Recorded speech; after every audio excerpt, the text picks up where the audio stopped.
Hi, everyone. Welcome to the Goldfish Report. I'm your host, Louisa. Today is Monday, March 5th, 2018, and this is actually our week 59 POTUS report with Dr. Jim Fetzer. And we have Jim with us today. How are you, Jim? Louisa, what we and you are having to cope with is beyond the imagination. The United States is turning out to be the most corrupt entity in the world. I mean, it's stunning. Between the CIA and the military drug dealing and the social media savaging the alternative and reducing the First Amendment to a pile of meaningless rubble. It's disgusting, and I know you specifically have been targeted. Well, as our viewers know, our Goldfish Report YouTube channel has been deleted by YouTube, and there is a process in place right now for us to deal with this. But there are alternatives. We are also on BitChute, and we will have all the links. We will be publishing this on BitChute, and we will have all the links in our description section of the video. And we also have some backup channels, so they will be published on those channels as well. So please look out for that. And I also what I wanted to do is just screen share for our viewers. First and foremost, I wanted to screen share the BitChute channel that we have. Okay, so this shows you that you can find us on the Goldfish Report on BitChute. So this is where you can go to look for our reports. We also have a Patreon page. We can't upload videos here, but we put the links here. So you can become a patron of the Goldfish Report, and really we need it now as we need some legal action. So please become a patron of the Goldfish Report and also subscribe to our new BitChute page. We also have some other news to share with our viewers, and I'm going to just stop screen sharing for a second so I can get that up, because I'm going to go right to, I want to show our viewers what our channel actually looks like right now, or at least the old channel. This is it here, okay? It says that the account has been terminated.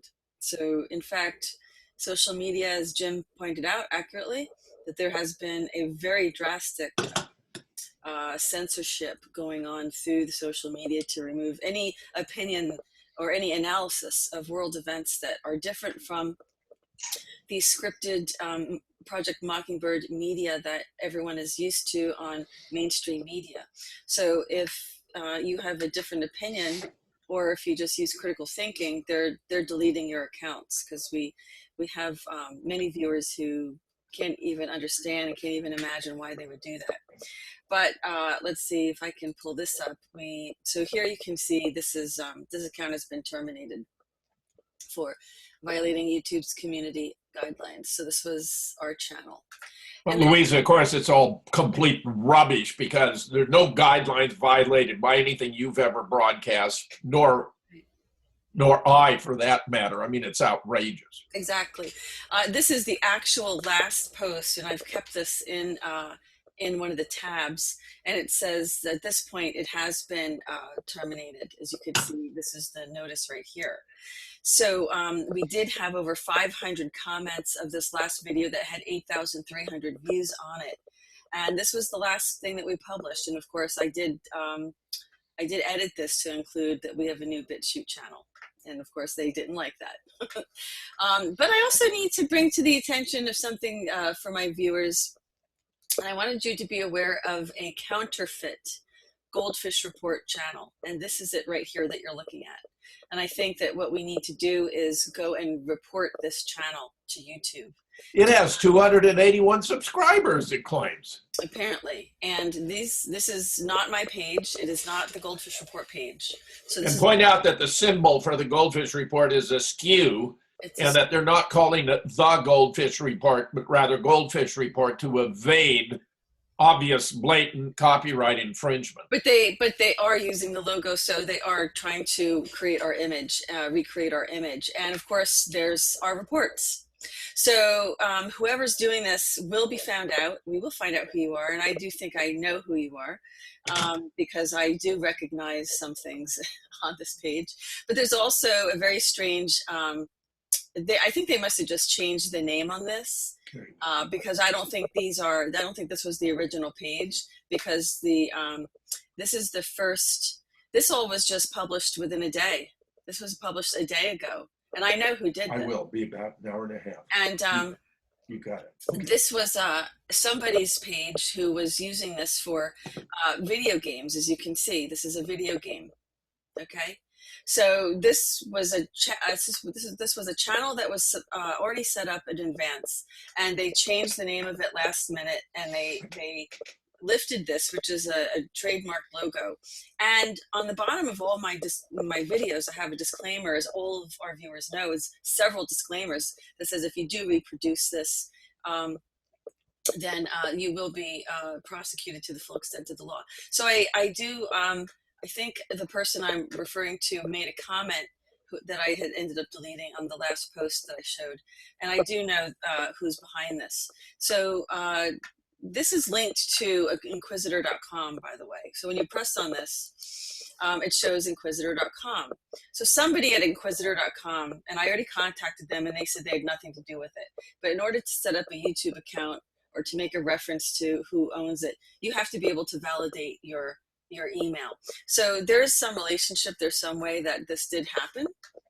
I contacted inquisitor.com, and they denied having anything to do with it. So the problem is they're not, they're not being honest, or somebody's not being honest. But this is not our site, folks. Louisa, it occurs to me, if this was a video game site, that they changed the name, it may be the subscribers were to the video game site, not actually to the fake, the faux GoldFish report. Exactly. So there's already been reports. This has already been reported, this page. So I just want to make our folks aware that this is not our site, and I do not, I have no idea what they're going to publish on this. And now, I just want to mention something. There are lots of people who want to preserve the videos of GoldFish Report, and I do appreciate you doing that. I do not oppose you bootlegging the videos. However, you cannot do it under the name of the GoldFish Report or GoldFish Report, because we own those URLs and we have trademarks to them. So that's the real issue here. So, and this is going to lead into one of the stories we're going to talk about today that the president is talking about when it comes to Internet Bill of Rights. So this is exactly the kind of thing that that the president is talking about, where we have to have free speech, we have to have rights to publish, and the fact that YouTube did this. Let me just explain. When people set up YouTube channels and discuss news and events, and I mean, Jim is a professor emeritus, a McKnight professor, and I've been doing this as an academic project. So for this is interfering with life in the subscribers are just left hanging, and of course people who are trying to earn an income or make a living at this, you destroyed their business by taking the channel away. This is, in my opinion, antitrust violations, and of course this is also perhaps even RICO violations as well. And I would think really carefully, if I were YouTube and Susan Wojcicki, I would be very careful about what you're doing to your viewers, because you're well aware that viewers are building businesses using their videos, and when you delete an account arbitrarily without any recourse whatsoever, that the client has, I have no recourse. I've appealed the decisions you've made, and then you just took the channel away. So my message to Susan Wojcicki is that this is not the end of this. And I know that you also deleted David Seaman's channel, and Jerome Corsi, and Richie from Boston, and Natural News and InfoWars. Jordan Sather, and the list goes on and on and on. So this is not going to be the end of it, and I think this is really going to work against you. And for anybody who's working against GoldFish Report, it's just not going to last. You're not going to. Louisa, let me add. I interviewed Robert David Steele yesterday, and he's planning a major class action lawsuit. Mm-hmm. And I predict that eventually this is going to bankrupt the social media who have so grossly betrayed the American people. They're using the airwaves. There is an implied contract between the social media and their users that they will be fair and above board. They're violating their own guidelines. None of this has anything to do with the actual crossing any lines that are set down by YouTube. It's just a cover story. It's a camouflage for betraying the American people massively by picking a political side. And it's about as disgusting as anything I've ever seen concerned with the internet. In fact, it is by far the most unbelievable outrage. Well, so, we're going to continue, folks. We're going to go on with, the agenda of the president, because what we're doing is, this is our week 59 POTUS report. We continue with the Draining the Swamp series on the GoldFish report to hold the president's feet to the fire and find out if he's draining the swamp. So let's find out. Today, his agenda is that he is meeting with, interesting, Benjamin Netanyahu, who happens to be in big trouble in Israel right now, it seems, and is I've seen many people, reports, I should say, of Israelis trying to protest and oust him, and he's under investigation right now. So interesting. And so President Trump is going to have lunch with him today as well, and then they will be departing, and then he will be meeting later today, looks like, with the U.S. ambassador to the UN, Nikki Haley. So we'll see what happens with these meetings. There's lots of interesting things to talk about, lots of interesting things with Q. So I wanted to just direct you, to our Facebook page where we have our news updates. And one of the first things I want to talk about before I do a little Q update is that the recent news is that the president has signed an executive order to amend the manual for court-martial in the United States. And the reason that this is important is because, well, I mean, did I just repost this other one? I did. If our viewers remember, this was a post from not long ago where we saw the U.S. Army purchase order for cell padding and installation. And this was the installation site was down in Guantanamo Bay. So I think it's safe to say we're trying to connecting the dots, and we're putting together the fact that there are people being held for mental health and psychiatric room in a detention medical facility down in Guantanamo Bay. Who could it be? And then the next thing you know, we have the president signing this executive order to prepare for, I guess what you would say, as Benjamin Fulford reported today, a new Nuremberg style of tribunals. So there has been a lot of talk recently about how we are preparing for military tribunals. As you all recall, on December 21st, 2017, the president signed an executive order to seize the assets, financial assets, all assets, I would say. I would say it included all classes of assets of any individuals who were convicted of or indicted for crimes against humanity, human trafficking, things of that nature.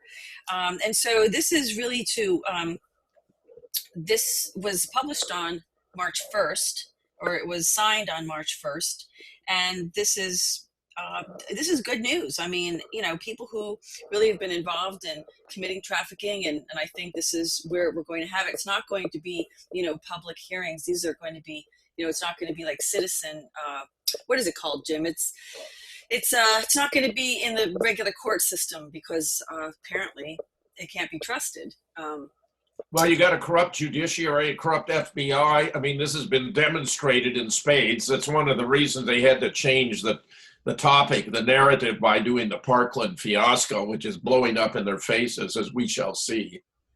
Right. So this is really kind of like, one of the things that this executive order did was it cleared the way to allow the administration to hire non-military people to be involved in these tribunals. So that was probably one of the biggest, changes with regard to this. So I guess I mean, now it's starting to make sense. We had Trey Gowdy resign from the Congress, and, he's a prosecutor. So this paves the way to allow him, who's not in the military, to be used as a prosecutor on these tribunals. So I think that's what that was about. And I think that they're going to start pretty soon. We also know that the president is, uh,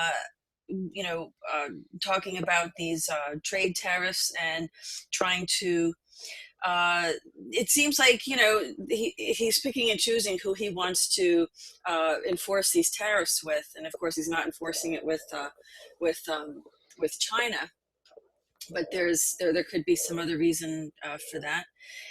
So what I wanted to do also was just to go back to, I wanted to go into Q for a minute. So what's what we're going to do, and we've got some pretty interesting updates on Q, folks. And I'm not trying to say that I understand all of them, but let's start with March 3rd real quick. And I'm not going to analyze them all because a lot of people are doing that. And I'm just trying to, here he's talking about the bridge 187, which we all know is the code, the police code for dead on arrival. We know about Snowden, clowns being CIA. There's definitely some question about whether Snowden is, whose side he's on at this point.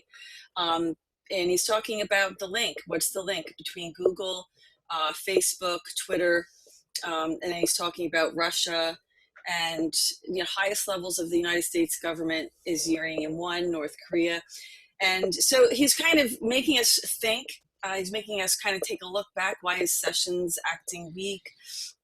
This IG report, Inspector General report, there's, asking us to kind of, it looks like MSM is trying to stage the narrative. And so, this is something to take a look at. Dead cat bounce. I don't know. I know somebody knows what that means, but it just seems like he's saying enjoy the show. So something's going on. Reality is labeled as conspiracy. What do you think about, how do you like that, Jim? I like that. That's a great way to put it. Yeah, you are made to feel crazy. You are told to obey. You are sheep to them, pawns to be sacrificed. Remember, we are winning. Do not trust what you read. Mind warfare, which we talked about on our special mind control, our 200th GoldFish report. It was an MK Ultra mind control roundtable. So this is what they're talking about. They're talking about mind warfare. Up is down, left is right. Boom. Who knows what that is? So here, of course, we all know last week there was a shooter at the White House. It was a way, it says it showed they can control innocence. They can control. So we talked about this on our roundtable about how these microwave cell phone towers can target individuals because every individual has a electromagnetic frequency in their body. Their heart generates this most likely, or their brain, and it's as unique as your fingerprint. And once they know your frequency, once they know your unique frequency, they can target you through your cell phone. This is what they're talking about. That's my opinion, what they're talking about here. We had individuals on the program who were talking about this, and there was a document that was apparently not ever meant to be seen by your eyes or anyone else's eyes that we talked about, that was describing exactly who was behind this. And it said the CIA, this Aquarius group, and the Navy, Office of Navy Intelligence. That's who's behind it. So there are factions in the government. I wouldn't say it's the whole government. I'd say there's factions within the government that are probably still a Nazi remnant of the Project Paperclip from World War II, who are still trying to establish the Fourth Reich here in the United States. But it's not going to happen. So here it is, the MSM is, why do they do it? This is not a game. Why is MSM creating emotional conflict? It's to destabilize certain minds and to become susceptible to outside control. They're trying, Q is trying to say, what you see is only 2% of what's really going on. The war is real. These people are sick. Watch the news this week. So folks, Q is telling us, watch the news this week. Where we go one, we go all. The president says this. He has said this himself many times. And he also wants to bring our attention to misspellings matter, okay? Sentence formation matters. Learn. And I think what he's talking about here is what he's going to get into any minute now, which is what I say, a class action suit, lawsuit. When is it effective? Who controls the narrative? He's talking about the mainstream media, or even the social media, okay? Who wrote the singular censorship algorithm? And it was probably Schmidt, who stepped down from Google to do the technical, and I don't know this for a fact, but that's just my suspicion, which is maybe why he stepped down to be chief technical officer of Alphabet Group, okay? Alphabet Inc. Who deployed the algorithm? Who instructed them to deploy the algorithm? Good questions. Okay, same embed across multiple platforms. Exactly. So, because we've been seeing this shadow censorship, Jim, as you know, not just on YouTube, but on Twitter and also on Facebook. Some on Facebook, but not quite as extreme as the other ones. Why is the timing relevant? Where is Snowden? Why did Eric Schmidt leave Google? So here it is. This is where he's talking about Eric Schmidt. Why has North Korea, why is it outside of the news cycle now? Define false flag. Well, here you go, Jim. They're talking to you right here.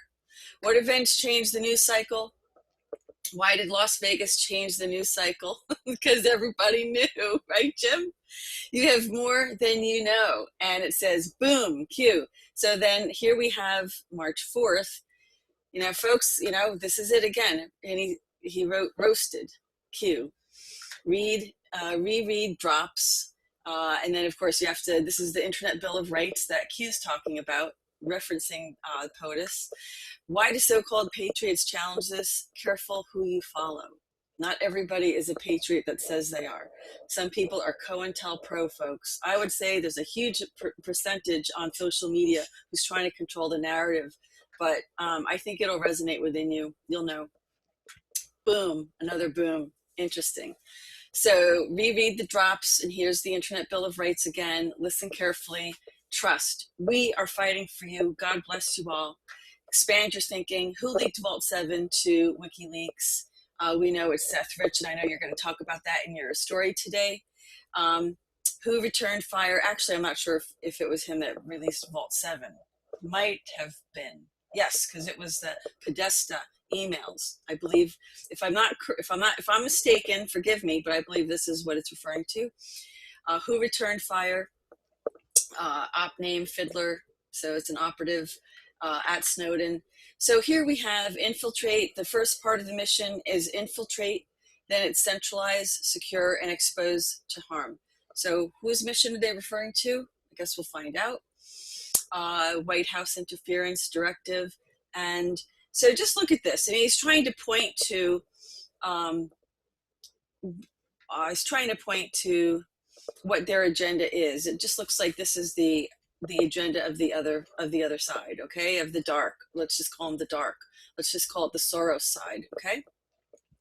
So they infiltrated our government, they centralized it, they secured all of the positions, they secured the access to social media, they secured access to mainstream media, they exposed people to harm through false flags. They had, I would say, interference. There was also the Russia link, which was nothing. It was a nothing burger. But that just distracted everybody. So timeline of events they're referring to. Fiddler, Ghost, Prime, I think. I'm not quite sure who they're referring to. Well, this is the leaker, leaked by Fiddler, the operative name, who returned fire is Fiddler. Here we had whistleblower traps. So some people did get, I guess, taken out. There was a lot of people who were disappeared, suicided. Look at Seth Rich, okay? Maybe it was a trap. And then, of course, censorship, which is what they're doing right now. Now they're on this whole censorship campaign to hide and bury the truth. So this is really quite serious. And then, of course, Q is talking here, making chain of command, making reference to kind of more validating, have faith. You were chosen for a reason, keep the faith. And I guess he's really trying to just encourage everybody to, by the way, Q did warn people to back up everything offline, to archive your material offline. And of course we did. So even though YouTube deleted our channel, we do have a backup channel on YouTube actually called the GoldFish Report, but not GoldFish report. That one is a counterfeit site, folks, and please do not patronize it. So here we go. You know, he's talking about, do you believe in coincidences? White House suicide, Hannity intruder, narrative threat. They're trying to, of course, control the narrative. The Post previously said, watch the mainstream, watch the news this week. So, and basically just says, do you trust the mainstream media? Do you trust Facebook? Do you trust Google, YouTube, Twitter? The narrative, censorship. So the algorithms are based on a narrative, okay? Do not blindly believe. It's fake, what they're doing. They want you divided. Together you are strong. Apart you are weak. Organize, challenge, fight. Do you think Antifa was grown organically? Purpose. Watch the news this week. And then today we have boom, boom, boom, boom. So we'll wait and see what Q's talking about. But there's an awful lot here. This is Q's way of acknowledging that they saw that there was this massive, flushing of channels that were discussing Q, or discussing false flags like GoldFish report, and that's why our channel was terminated, and everyone else who was terminated who also talks about these issues and uses critical thinking. The problem is there's so many viewers, everybody had so many subscribers, that goes to show there's just so many people awake. Now they might be able to take our channel down, but they're not going to stop all the people out there who were subscribing, and even those who didn't subscribe, all the people who just would continue to view the reports and who are our viewers. So you can't control that, and they're trying to control the narrative. They're going to try, who knows, Jim, we're going to be in for some more, sadly, probably in for some more false flags. I hope not. I hope things are going to be changing real soon. And having said that, it's time. Let me hand it over to you so you can start reporting on this stuff in a little bit more detail. Well, let's start with Seth Rich, Louisa. Breaking news on the Seth Rich case, where the family has finally confirmed that it was he who transmitted the DNC emails to WikiLeaks. You'd think this was like pulling teeth of the mainstream media, but they are ignoring it just as they ignore all the other proof. Here we have at the bottom the fourth-year resident about him having been shot, but brought to the Washington Hospital Center with non-life-threatening wounds that they put him into the ICU, intensive care unit. And then it was swarmed with law enforcement officials, cut off from medical treatment.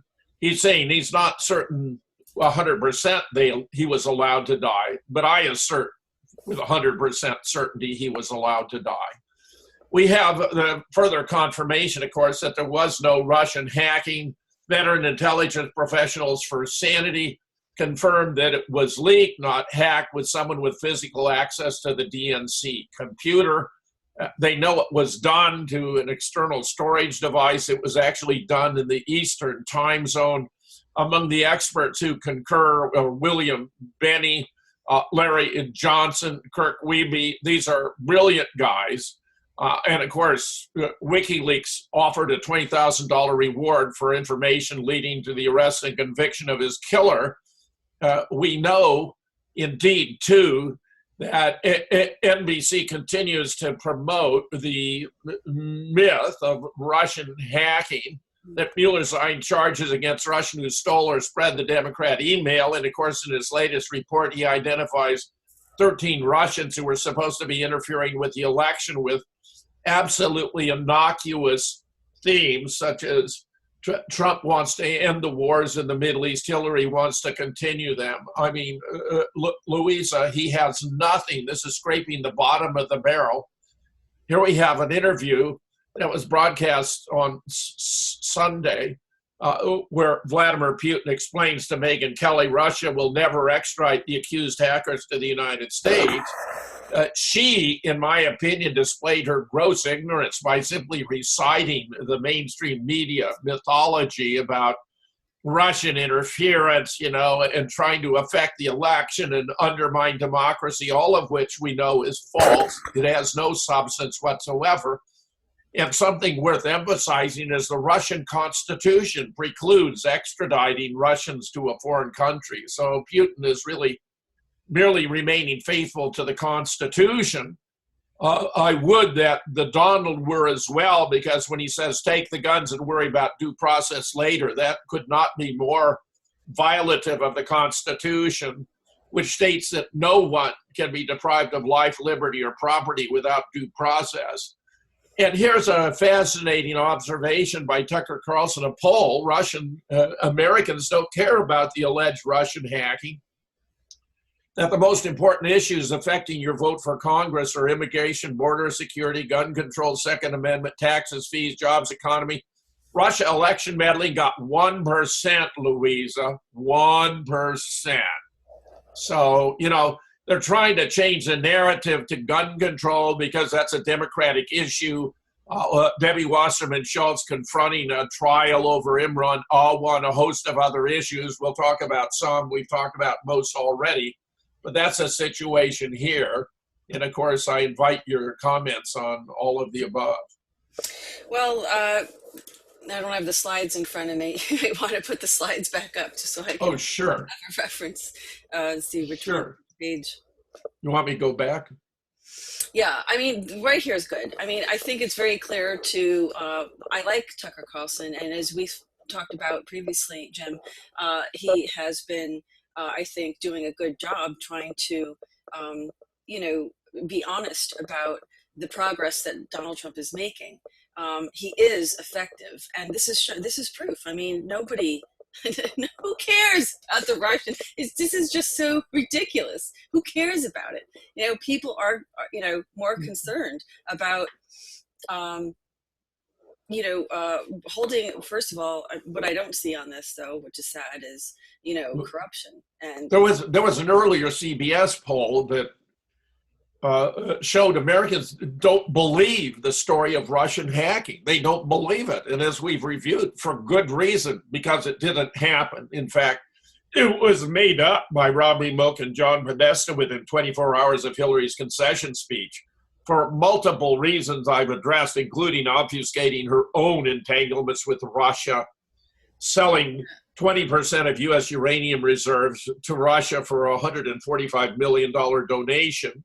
And as I've observed before, since that required the approval of Barack Obama, if Julius and Ethel Rosenberg received the electric chair for sharing atomic secrets with the then Soviet Union, what do Hillary Clinton and Barack Obama deserve for selling 20% of U.S. uranium to Russia? Well, we're going to find out in these military tribunals, hopefully. But, what's interesting is it's only 44% of the people questioned. This is their answers. What about the other, what about the other 66% of people who were questioned? Their topics aren't even on here. So these were the issues that ranked most highly in the public domain. It just goes to show that they're losing control of the narrative, which is why I think they clamp down so hard on alternative media, because they're losing control of the narrative. I think we see Putin is saying, show me the evidence. Show me the evidence of what these, of these indictments. What's your evidence that you're indicting? Yeah, there isn't any, of course. It's all fabricated, such as there is.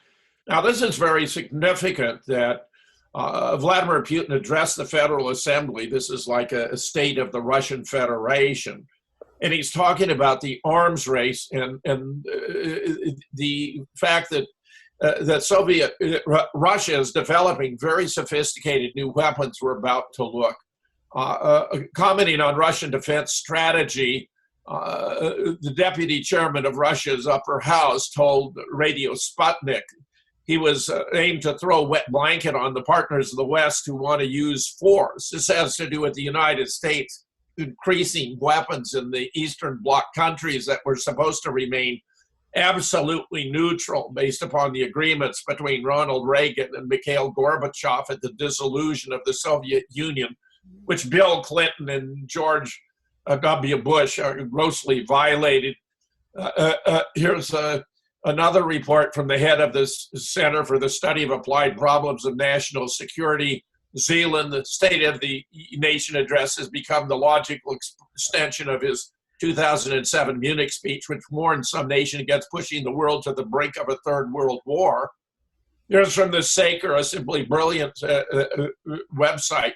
talking about revelations now that Putin has made about new, very sophisticated weapons, including a nuclear-powered cruise missile with basically unlimited range, a nuclear-powered unmanned submersible with intercontinental range, very high speed, silent propulsion, capable of moving at great depths, a Mach 10 hypersonic missile with a 2,000-kilometer range, a new strategic missile capable of Mach 20 velocities. All these systems can be armed with conventional or nuclear warheads. Not only does this mean that the entire ABM effort of the U.S. is now void and useless, but also that from now on, U.S. aircraft carrier battle groups can only be used against small defenseless nations. This is really stunning stuff. He adds, while the whole Western media are shaking, incompetents will do this in their boots from Putin's address, where he demonstrated, among many other things, the new RS-28 Sarmat ballistic missile. Behind that revolutionary weapon system, one was almost completely ignored by the media. By far the most shocking was the deployment of a new hypersonic missile to regular service with frontline Air Force units in southern military districts, where MiG-31 carries this weapon too. This is very significant stuff. The missile is, for the lack of a better word, stunning. It's Mach 10 plus, highly maneuverable with a range of 2,000 kilometers. Naval warfare as we know it is over. Without any overtly dramatic emphasis, we are now officially in a new era. No, I repeat, no modern or prospective air defense system deployed today by any NATO fleet can intercept even a single missile with such characteristics. The 5 or 6 of these missiles is guaranteed destruction of any carrier battle group. It goes on with his attempting to convey to the West, Louisa, that the Soviet Union is prepared for war and that the United States really ought to think twice if it seeks to provoke one. This is not threatening the United States. This is simply laying down some cards on the table. There will be no one left on earth, Russian generals warn as Putin ready for World War III. Russia and the U.S. Risk triggering a war that'll be the total extermination of life on Earth. The general observed we're located on the Eurasian plate, which gives us a slight tectonic advantage in an all-out nuclear war.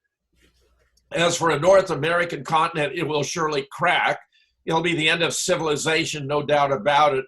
He even showed 6 targets in Florida that are going to be the recipients, because Putin is warning that if the United States attacks Russia or its allies with nuclear weapons, that Russia will retaliate. And I think he's implying with massive force. So we saw the map. This is what the United States will look like afterwards. The Mississippi will essentially divide the continent. And things won't be a lot better around the rest of the world because of the effects of this nuclear devastation, which makes Trump threatening Syria and Russia over Eastern Ghouta really a bit bizarre, suggesting that we need more intelligent thinking coming out of the White House and from the Department of Defense.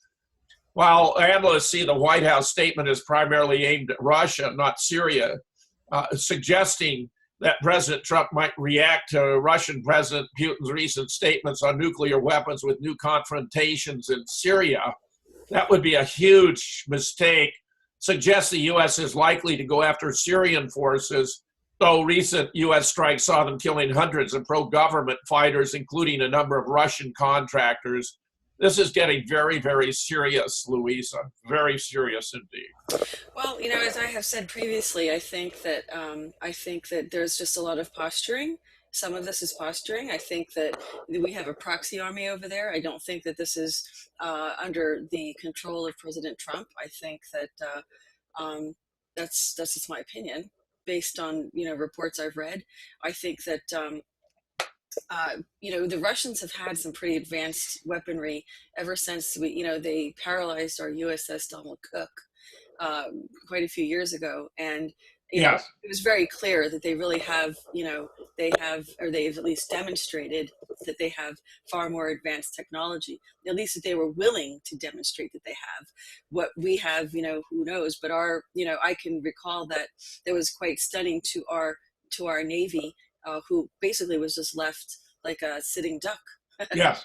Yes. you know Yes. and so it doesn't surprise me that they have these capabilities. But I'm going to tell you, Jim, I doubt there's going to be any nuclear war on this planet. I doubt it, because there was something called the MAD, mutual and Assured. assured destruction.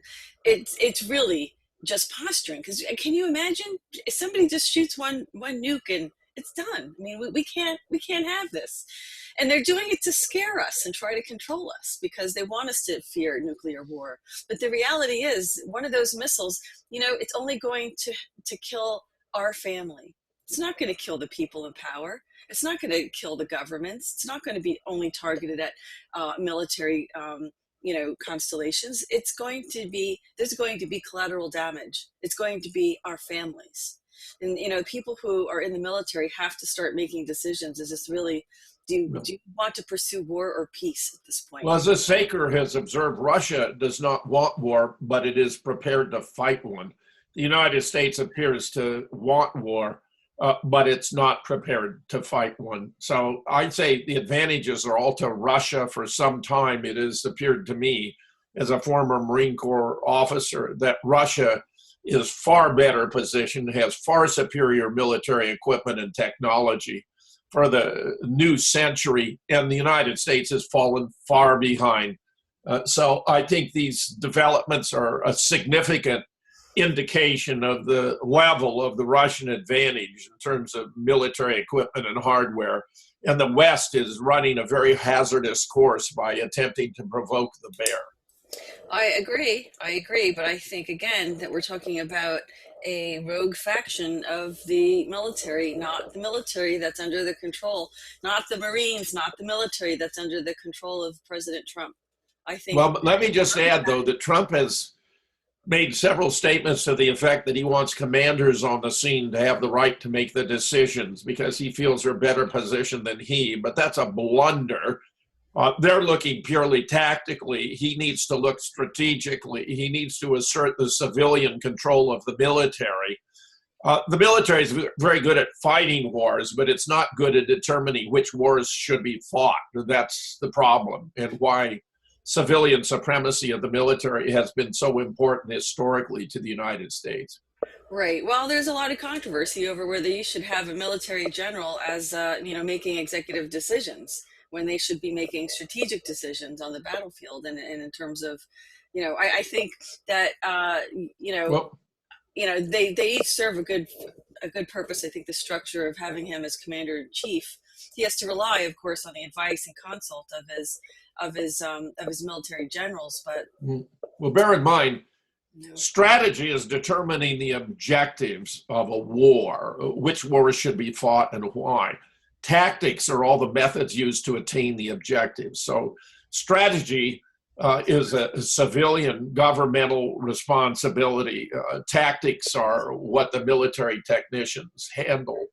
So, I wish I had greater confidence that Trump has a clear conception. He began strongly talking about improving relations with Russia, than which I cannot imagine anything more desirable. But he's been sabotaged repeatedly again and again. I'm only hoping, and I am given heart every time I hear one of your Q reports, Louisa, that in fact so much is going on behind the scene that we're really being distracted by the equivalent of a reality TV show when the real operations are going on backstage. Right, and there has to be, for some reason. I mean, there was a post that came circulating on Q today, and it's just food for thought. But it was about you're about to hear about some really horrific things. There's going to be some very, very difficult truths revealed in the media pretty soon, and it was all happening behind your backs, and there was a war being fought that nobody knew about behind their backs. And that there were people fighting for us that we didn't know about, but we will find out about, we will know about. There is a war, you know, right now the factions of the Illuminati, the factions of the cabal are fighting each other. That's really what's going on right now.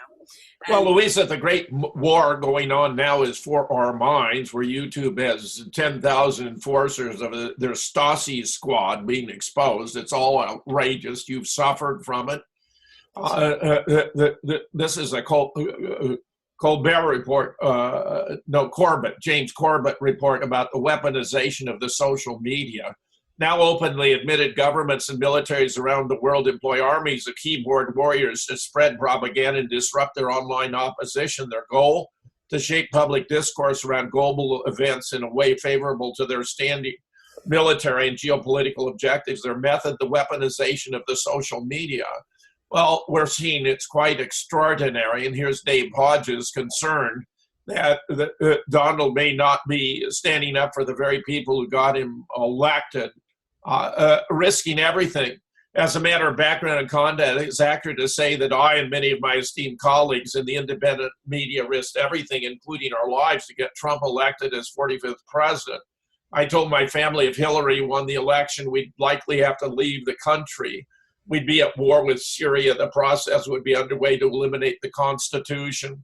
Political prosecution for people like myself would be underway. Snatch and grab provisions of the NDAA, putting people into FEMA camps. Without the combined efforts of people like Steve Quayle, Paul Martin, Mike Adams, Alec Jones, and so forth, Trump wouldn't be president. But now we find the globalists have discovered that the collective efforts of the independent media weighed more than the entire mainstream media put together. The consequences of loyalty to Trump have reflected the miscalculation of the mainstream with regard to the 2000 election. They thought they could just ignore us and it cost the presidency. Now we know the social media giants who are unregulated monopolies are being allowed to violate antitrust laws in the name of blatant censorship of anything that's pro-American, pro-Christian, pro-family, pro-Constitution, and of course outing all of the outrageous propaganda. Here are some statistics. They're combining their effort to draw the independent media out of business. In the case of the Common Sense Show, Google, which controls 80% of internet searches, have turned their sights on people like his own organization. They used to comprise 20% of organic traffic to the Common Sense Show, but now it's dwindled to 0.3%.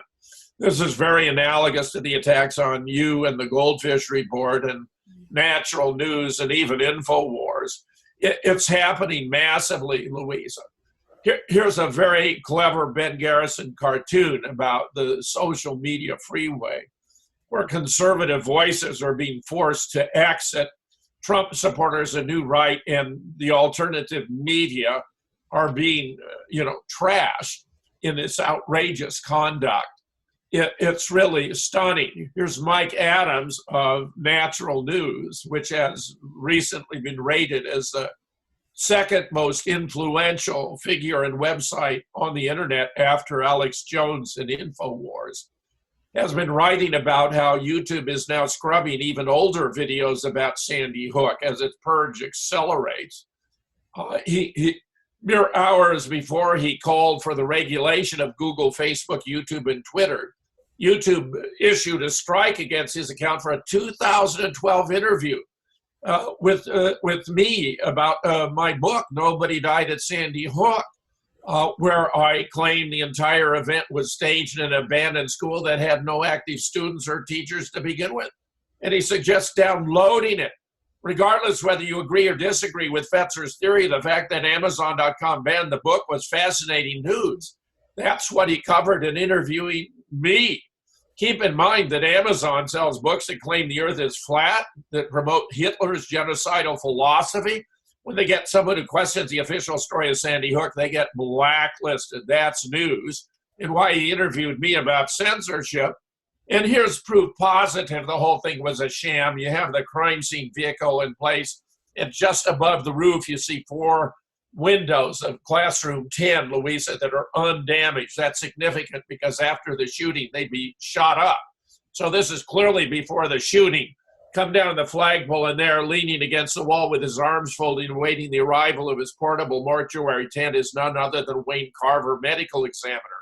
Notice crime scene tape is up for a crime that is yet to be committed. Before it was banned, the book had received many five-star ratings. In fact, it sold nearly 500 copies. I released it for free as a PDS. You can now get it from, you could get it from Natural News. Put it the title and see if it's still available.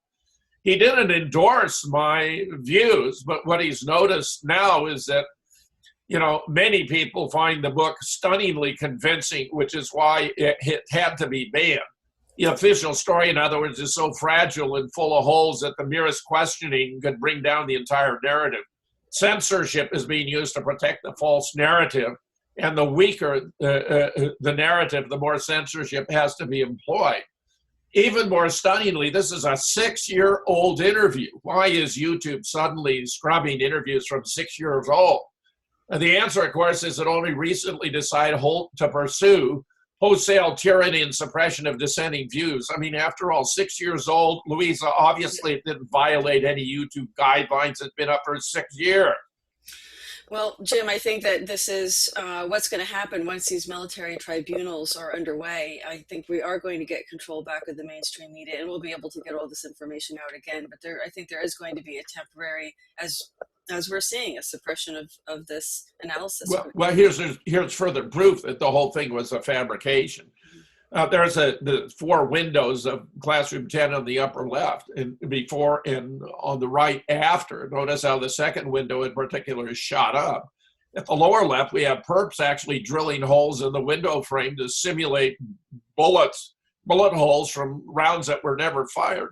Then you see in the lower right the pink rods, and notice how they're all exactly 90 degrees to the window pane in parallel to one another. I supervised recruit training as a Marine Corps officer with 15 DIs and 300 recruits under my command, including marksmanship training. No one familiar with firearms would believe this is a complete fantasy. And now, as Mike Adams continues, now anyone associated with Jim Fetzer gets you blacklisted. And that, of course, includes the GoldFish report, Louisa. That's how YouTube transformed an intriguing, controversial figure like Fetzer into a persona non grata, ensuring that no one dare talk to him ever again for fear of being banned and blacklisted.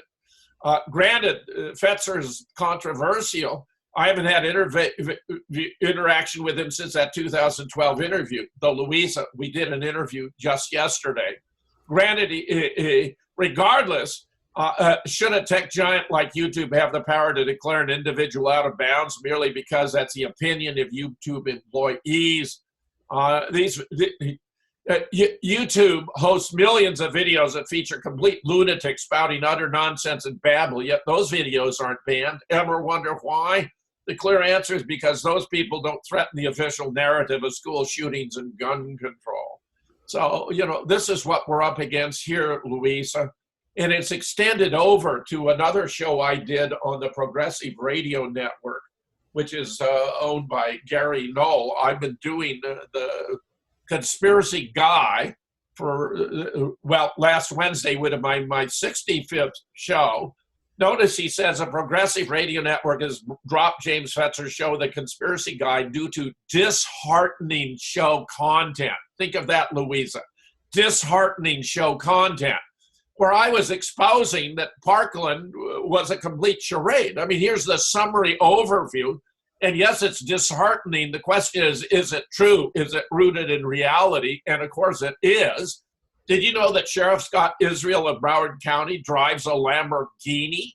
An oddity about Parkland is we have no surveillance footage of any of the students, which is extremely surprising given their ubiquitous use of cell phone cameras. Live Leaks has posted a minute-long video which appears to show a body lined in blood. But when you compare the blood with the fake blood that appeared in Boston, it looks the same. It's not real blood. There are several anomalies here that confirm my suspicion that this was one more staged event, with a caveat that one teacher's testimony, which seems to be sincere, causes me pause, and I'm going to address that today. it would be very odd to combine real murders with a staged event. And in this case, we have what I take to be at least 3 blatant examples of crisis actors among the students: Maddie Wilford, Samantha Fuentes, and biggest and best of all, David Hogg, who evidence suggests graduated from Redondo Shores High School in 2014 in California, and whose father is FBI and mother has ties to CNN. Other experts share my take, including Wolfgang Halbig, Robert David Steele, and Steve Butchinik. The propaganda effort to take down the research of those who disagree or find fault with the official narrative is unprecedented. We need to appreciate there's an inverse relationship between gun ownership and homicide rates, where the greater the gun ownership, the lower the homicide rates, which means that the push for gun control has no foundation in truth or fiction, even based upon multiple shootings. And there's a photograph of the sheriff's Lamborghini.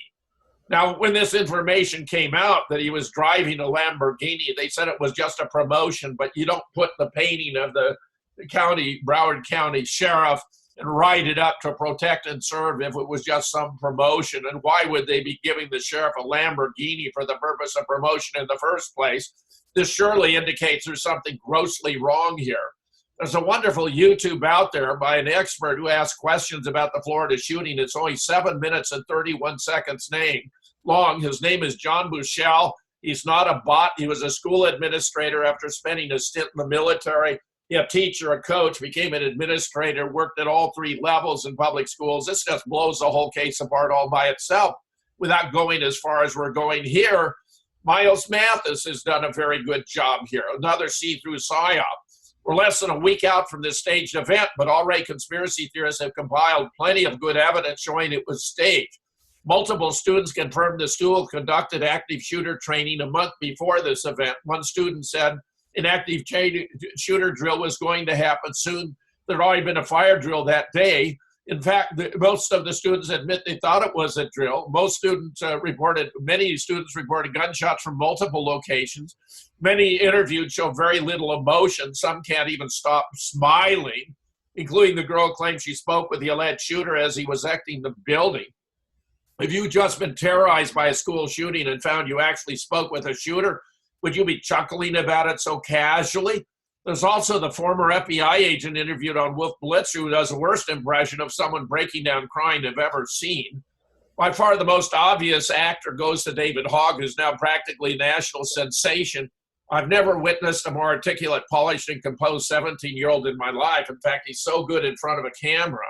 The Washington Post had to publish an article about him to justify how unbelievably well-spoken he and the other students at this spook school are. The article is entitled, The Students at Florida's Douglas High Are Amazing Communicators That Could Save Lives. They try to spin it by talking about how theirs is a hyper self-aware snapshot generation that's constantly processing their own lives. Just watch some of his interviews where he uses phrases like soft targets in a jar and talks about blood being spilled on the floors of American classrooms.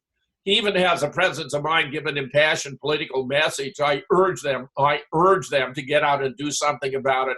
Call your congressman, vote, please vote. This guy sounds like a politician or someone reading a poorly written script. It goes on, and I'm going to explain more. Here's the woman that I was concerned about, the teacher, who claimed she looked out of her classroom and saw the shooter about 20 feet in front of me, standing at the end of the hallway, actively shooting down the hallway, just a barrage of bullets. And I'm staring at him thinking, why are the police here? This is strange because he's in full metal garb, helmet, face mask, bulletproof armor, shooting this rifle I've never seen before. And she talks about having shot a fellow high school teacher, Scott Bagel, 35, before the shooter fired a number of rounds into his room, killing him. Lipple, this is a teacher, said she fired 4 or 5 rounds into her classroom before the heavily clad assassin continued his spree down the hallway. Well, there are many oddities about this, including we're supposed to believe in the space of 2 minutes and 33 seconds, Nicholas Cruz, if he was the sole shooter, managed to walk from the curb where the Uber driver had dropped him off to the east stairway, put on a full metal garb of helmet, face mask, bulletproof armor, and begin shooting.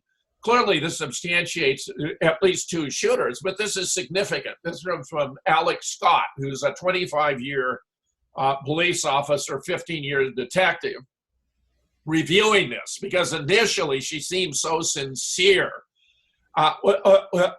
He's been very active in police activities. While he was interviewing persons who are directly affected by shooting crimes, especially women, they would have what he refers to as moments of reflection. In other words, they would be describing, but they'd have to briefly relive the moment, start crying, and other times they'd begin stuttering, they'd show anger or clench their fists or teeth. Others would stop talking completely and request a moment to compose themselves. You get the idea. They've been through a trauma, but we don't have any of the signs with this interview with the teacher. Here are a few reasons why Stacy Lippett should have shown more emotion. She should have literally been in fear for her life. She was placed in a traumatic life and death event when we lose control of our fine motor skills. Second, the teacher told us she came face to face with a shooter. This would have been terribly frightening, yet when describing it, she shows little emotion. Third, she states 2 of her students were shot and killed. By her own description, these students she had lead us to believe they were 2 of her very favorites, but she doesn't express emotion once again. For most telling, she reports her fellow teacher, Scott Bagel, was gunned down in the classroom across the hall. This is quite curious. I went online and began reviewing teacher certifications on the state of Florida Department of Education website. I found the teacher certification and license for Stacy Lippett. I also found both a teaching license and a coaching certificate for the football coach and school shooter hero, Aaron Feist. Every teacher mentioned with regard to the shooting had a current license except for one. Scott Bagel is supposed to be both a geography teacher and cross-country coach, but he could find no certification for teaching or coaching. Apparently, he previously taught there, but left in 2012 and returned to his previous state of New York. That means her story of witnessing Bagel get shot is not possible, in fact, is apocryphal. Here's more about Scott Bagel, supposed to have been killed. If he was a teacher in Florida, why does it appear Florida was only a temporary address with his permanent home and phone numbers in New York? Why is his name been redacted from the official list of victims in the supposed charge? Here we have Sheriff Israel, who drives a Lamborghini with Scott Bagel at a New York PD Showroom Society event. This is a group of New York police officers who are Jewish. So here he is from New York City, active in the Showroom Society. He'd left Parkland School by 2012. That means, Louisa, this teacher was lying to us, and Scott has nailed it. Jim, did you ever think of being a lawyer? He'd be pretty good. That was the other alternative I considered. And here's a nice summation, by the way, about it. Mossad, Shabdad, deep state behind Operation Parkland. Far from being a victim, David Hogg was one of the forward observers of the joint Israeli CIA death squad sent to Parkland, ensuring sufficient members of his classmates were killed. That's a mistake. But the Jewish-born Cruz was likely recruited by the Shoreham Secret Society to be a patsy for the commando raid and brainwashed at Chabad House. That all appears to be true. But he's not the only crisis actor here. Let me go through several of the others that make it very clear what's going on here is completely fabricated.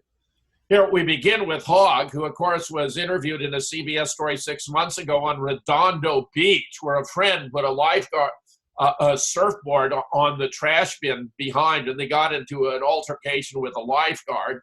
Here he was repeatedly going back to get his words on the script. About 5 times he backed up. It's very clear he was trying to stay on the script and upset with himself for not being able to do so. Here's from his graduation. This is a photograph upper left with his mother from Redondo Shores High School in 2014, 4 years ago. Now, this is particularly interesting. An old video has recently surfaced from one of David Hogg's classmates saying David shouldn't even be in our school. He's 25 for California with the annotation, my debate partner is a crisis actor. And look on the right here, Louisa, you'll watch this short video clip.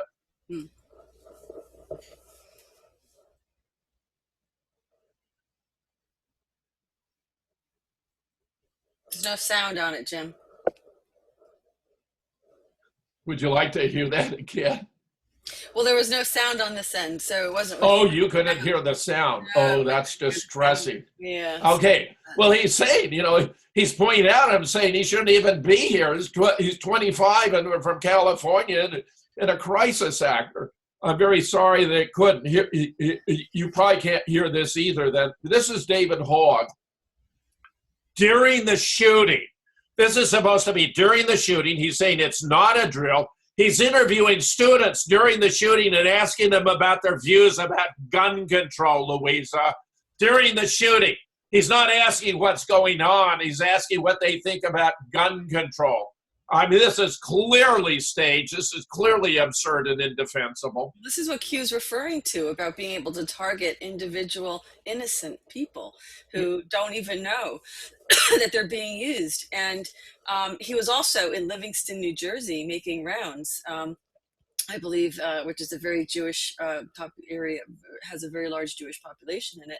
I don't know if it was I think it was an ACLU, but I could be wrong. But why isn't he in school with everybody else? Why is he out talking gun control? Why isn't he in school? Right, absolutely right. Of course, he made statements about, they were asking, what are you going to do now as a senior at Parkland, and he was saying how his future was uncertain, but he was going to do everything he could to get rid of, control guns. In other words, his assignment would be political, and they thinking how heroic this was of a senior who was going to sacrifice his education, but he's already graduated from Redondo Shores High School in California in 2014. His father is FBI. His mother has ties to CNN, Louisa. Well, there you have it. I mean, I know, in public schools, you just, you'll be marked truant. You need to have an excuse to be out of school, or you will have, it's very, you can't be out of school anymore. And so why him?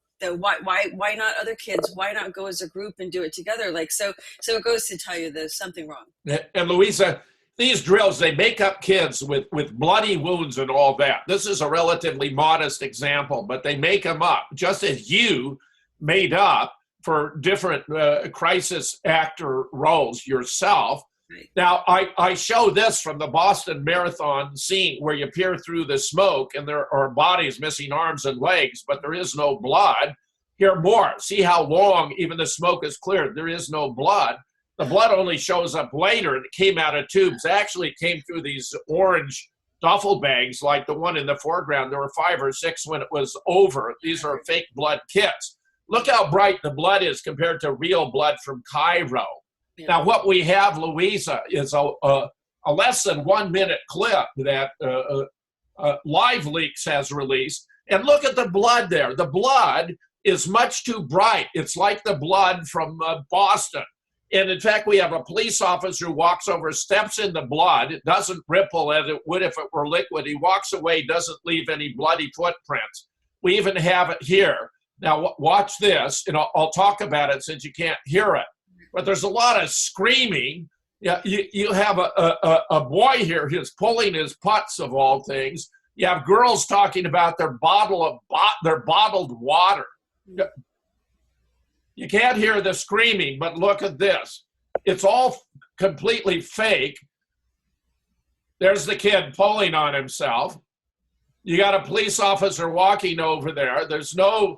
That appears to be a dummy in the background, by the way. He's carrying out a girl, has no obvious wounds. So, we're going to get the angle on the blood again, but notice it's fake blood. It's just like Boston. And you see them rushing to the door, but it's all totally fraudulent. This is fake. They have some bodies lying on the ground, but there's no reason to believe any of them are actually dead.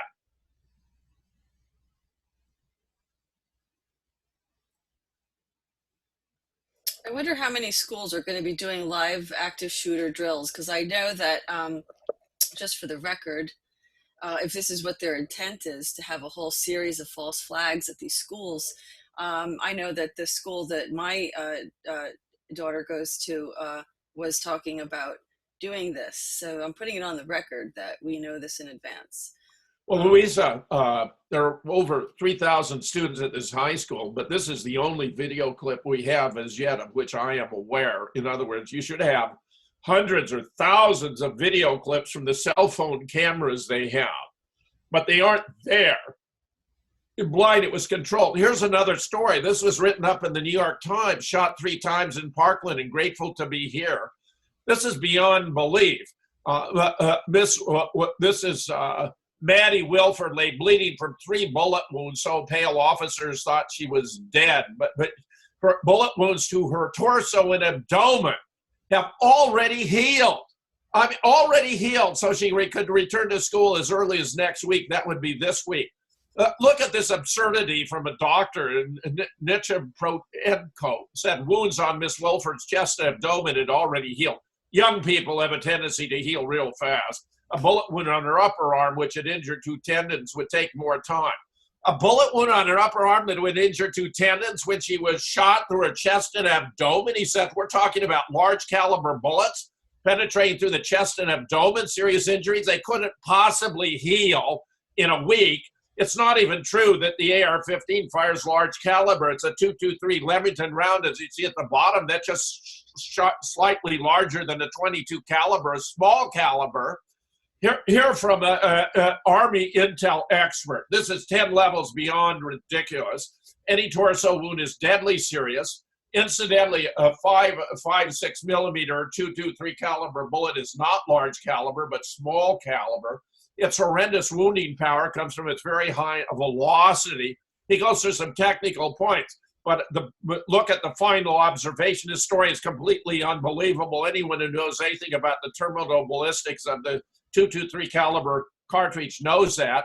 But you have another witness who claims to have, this is Samantha Fluente, who claims to have a piece of shrapnel behind her eye, which would mean she'd be dead. She was shot in both legs with an AR-15 and shrapnel behind one of her eyes, but a week later manages to put in her nose ring, put on her bracelets, wear her off-the-shoulder top, and paint her nails. Here she's walking with Band-Aids on these wounds to the leg. Let me just show you how absurd that is. This is a new story in the New York Times that just blows it apart. Trauma surgeons, well, what it's really like to repair devastating injuries. Bones are exploded, soft tissues absolutely destroyed. Perhaps no one knows the devastating wounds inflicted by assault-style rifles better than the trauma surgeons who struggle to repair them. The doctors say they're haunted by the experiences confronting injuries so dire they struggle to find rooms to describe them. But for Samantha Fluente, look at her legs. They're covered by Band-Aids, Louisa.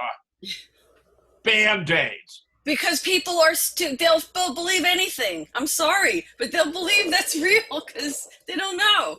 Like you could believe that, young people heal rapidly. You have a puncture to your torso, to your abdomen. It would take 6 months to a year to heal. That's optimistic. I mean, this is just absurd.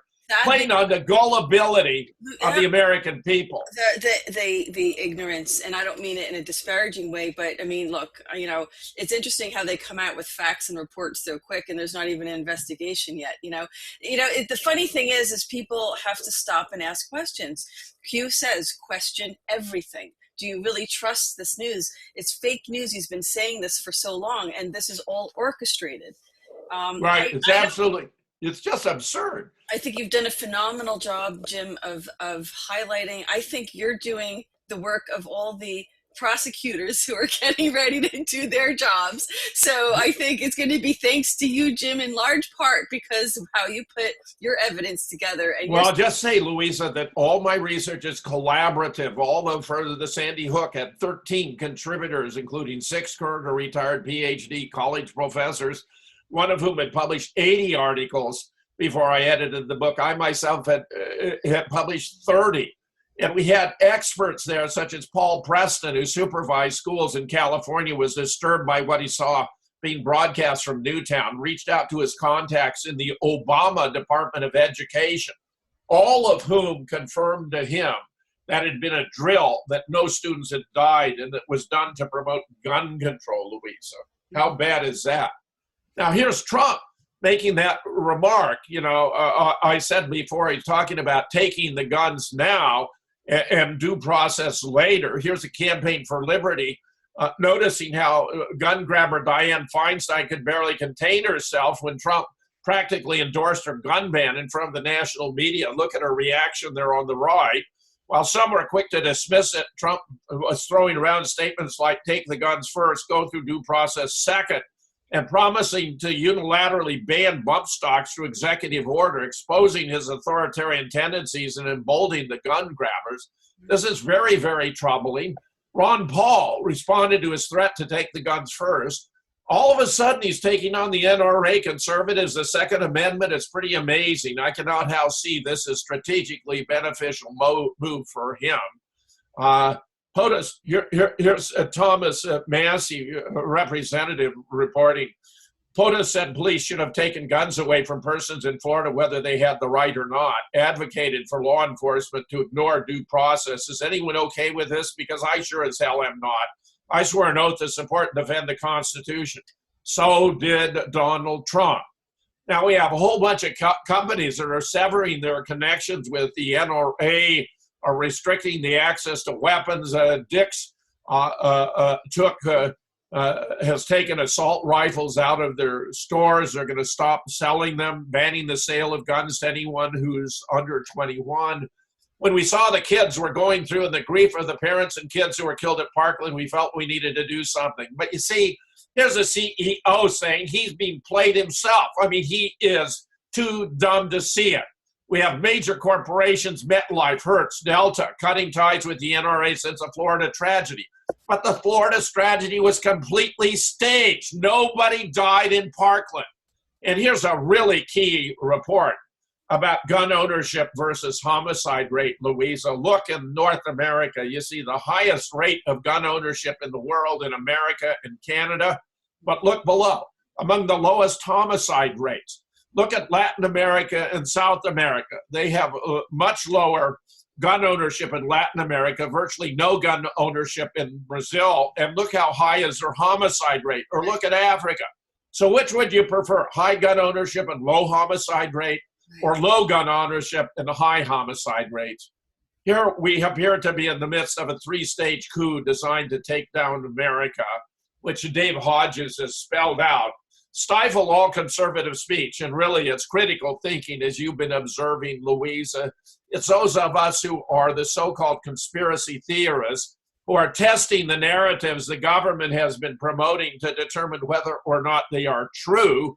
As a great British philosopher of science, Sir Karl Popper, observed, the way to acquire evidence that confirms a theory is by attempting to falsify it and being unsuccessful in your attempts. Because if you're unsuccessful, that indicates it may be true, or you have simply not figured out how to falsify it. You have to take the guns. Presently, there are some 300 million handguns and over 100 million long guns. False flags are being employed, full court press, to get legislation against the Second Amendment. Why? Because an unarmed populace cannot defend itself from despots if they don't have access to guns. The University of Hawaii's Democide Project demonstrated that in the 20th century, there were 19 genocides. Each of them was preceded by gun confiscation. America has now entered this very dangerous phase. And then in stage 3, the centers must be taken away for the good of society because they set a bad example by criticizing the government. You have to remove the threat from society and put them in the American gulags. We call them FEMA camps. So you can see where these processes are taking place. History has traveled down this road before. Will we go silently into the night, or will the average citizens of our society mount a resistance to the emerging tyranny? Exactly. Louisa, this is where we are today. Jim, we will lose this country if this Second Amendment, if they do anything. In fact, it was called the Dick Act, and it was, I don't know why it was referred to that way, but it's also the Militia Act, I think it's also referred to. And it says specifically that it's forbidden. Gun control is forbidden because it is our only, it's our only protection against tyranny. That's the reason we came here and established a new country. I mean, right or wrong. Without getting into the argument of the indigenous population that was already here, that's another argument for another time, but this was to establish a new republic. And we really haven't done that yet because from one way or another, it has been usurped, and it's time to finally have a new republic. This is the second American Revolution, Jim, and they're fighting it in the media, and they're fighting it on all other fronts in many ways, and surreptitiously as well. Well, Louisa, we're under a massive assault on the First and the Second Amendment. And I say, without the First and Second Amendment, America is nothing. It's just an enormous expanse of land habitated by over 300 million residents who might as well be imprisoned, because that what is being imposed upon us, a form of electronic or intellectual imprisonment, constraint, limitation, that's designed to nullify and weaken the American people from the free exchange of opinions and sorting out whether the government is lying to them or not. And we find overwhelmingly again and again, Sandy Hook, the Boston bombing, Parkland, Las Vegas, and many more, they are lying again and again and again to promote a nefarious political agenda. Well, I agree. I think that from the evidence that you've presented, that we present week after week, it is very clear that there's an internal battle going on within the government, and it looked like, the side that was, and it's really kind of like, Soros versus Kissinger, group. There seem to be two sides of the cabal, two sides of the Illuminati who are fighting factions because they control everything. So, that's really who controls everything. And we have to take that back. I mean, we have to side on the fact that humanity, I think they just need to leave us alone. Let human beings be human beings. Will organize and self-organize. We don't need interference from,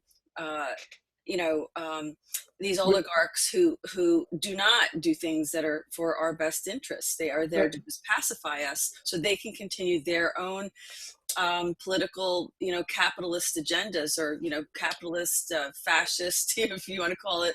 There's many names to describe it, Jim, but people have to wake up. If being an American means anything, it's to be free from manipulation by the government. That the idea that the government should extend this form of paternalism of deciding what is best for the American people is completely wrong-headed. The American people can decide what is best for the American people. They only need to know the evidence, the facts, the truth, in order to make the decisions that are well-founded about where we want to take the nation. You're very well said, Jim. Absolutely right. This is, people don't realize our freedom right now is threatened. And you don't see them coming on the shore with big guns and tanks. They're coming through, they're infiltrating through the government, they're infiltrating through the media. That it's a silent coup, people. And if you don't realize that, then you don't deserve to have the freedom. But you have to fight for it now. This is our second American Revolution. This is time to wake up and realize this and get on the right side, and don't ever fall for this, taking away of our, second or first or second amendment rights, protections by the. Louisa, a great pleasure to be with you again. You've been coping admirably under very difficult circumstances. The attacks on the GoldFish report are a clear sign that you are doing the right thing. You're getting the truth out to the American people, and the powers that be don't like it, and therefore they are fighting back. Jim, thank you. I just want to say how incredibly overwhelmingly touched I am at all the wonderful viewers who have become patrons of us, of the GoldFish Report on Patreon. All the wonderful comments. We had the video that I posted that was titled Notice to All.